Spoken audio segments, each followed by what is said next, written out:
Eventually, we need, Well, I think one of the motives, we look at the work. There was a report, the Social Enterprise UK report, and that was last year, I think it was now. We quantified the size of social enterprise as a business, and then that represented, in a very decentralised way, the number of people who are actually doing it despite the system. Yeah, so on the one hand, you've got the system, and then these are actually people who are doing it despite the system, and that's where the inspiration was. Right? This is people making it work for them, and I think that was the opportunity, and I think that was the because the problem with media, when you have a centralised media force, is that message gets filtered out, right? Because if the editor at the BBC says that we're going to do an article, we'll do about immigration. That's where the coverage goes to. Do an article about furniture restoration in Banbury. Yeah. That's on local and it's news. hard to believe, or you sort of feel like your trust is sort of split, because there's so many avenues. You've got like the mainstream media, you've got all the YouTubes and everything else, social media. There's too much information, and you've got to sift through so much to try to see where you sit and what you believe in, or feel like what's true. Yeah. So now it comes up. So what was the inspiration for your business then? I love the webpage because you're a retailer, the retail operation that supports. It sort of basically stemmed from trying to sort of do something different and support adults with learning disabilities, trying to get sort of more social inclusion, become part of the community where with support that they could act and join in and be a part of something rewarding like working, but without our support you couldn't probably do it through off their own back. So they've always got the comfort of their constant support and being able to sort of just be a part of something. So we were sort of just really trying to sort of find, and when we started doing up the furniture, it sort of just grew, and sort of evolved into this, and now it's kind of like we're trying to sort of change what charity means, because everyone thinks charity is cheap, cast-offs, giving away, we do, don't we? Charity is something that you give, or Yes. But when we sort of look around in here, we're hoping that charity doesn't have to be something that's cheap, second best. It can be really good, it can be high end. So, and that's what we're sort of pushing towards at the moment. And when you employ learning disability, is that? We don't employ, we just support. You support. I was going to say, and that's what I say. Is this a scheme, or is it how? It's sort of a different angle on sort of providing sort of care with purpose, instead of just sort of from Monday to Friday going to a place and doing activities that we would do at the weekends. We sort of found that we wanted to be doing meaningful activities during the week, and then go swimming and go and have a coffee at the weekend like everyone else does, and sort of build some self-esteem and see something that we're working on, and you go out to people's houses and collect something, bring it back, do it up, sell it. So there's that whole process of that, getting that reward. That's kind of okay. And does that work in harmony with other support systems?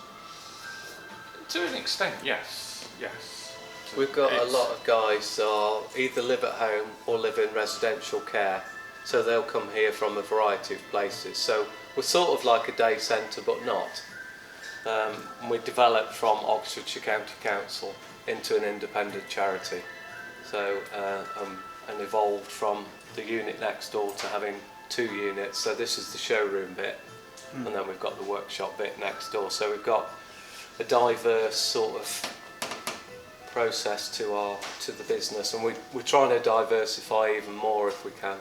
So we sell paints. We've got this side where we sell furniture.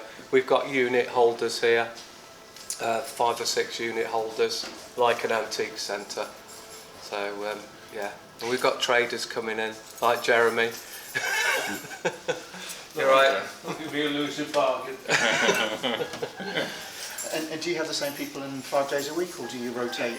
It varies from sort of, some people come in for a day, some people come in for 5. It's all down to personal choice, what suits. It's the same people though, Yeah. in a weekly basis. Yeah. And how about, do you have new people coming in? And I did some work, as I was saying, I did work with learning disability, and I know there's always a need. You know, the number of people that do get support is a tip of the iceberg in terms of those that will need support.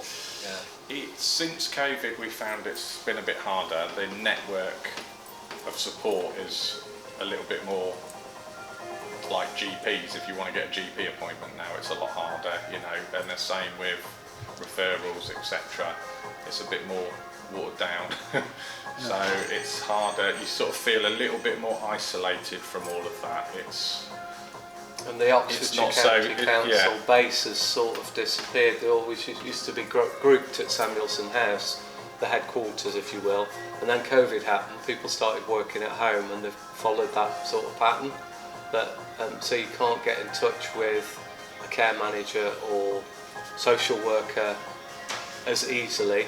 And they don't have individuals, they deal with issues, not individual cases. So a social worker won't have a group of people that they are responsible for.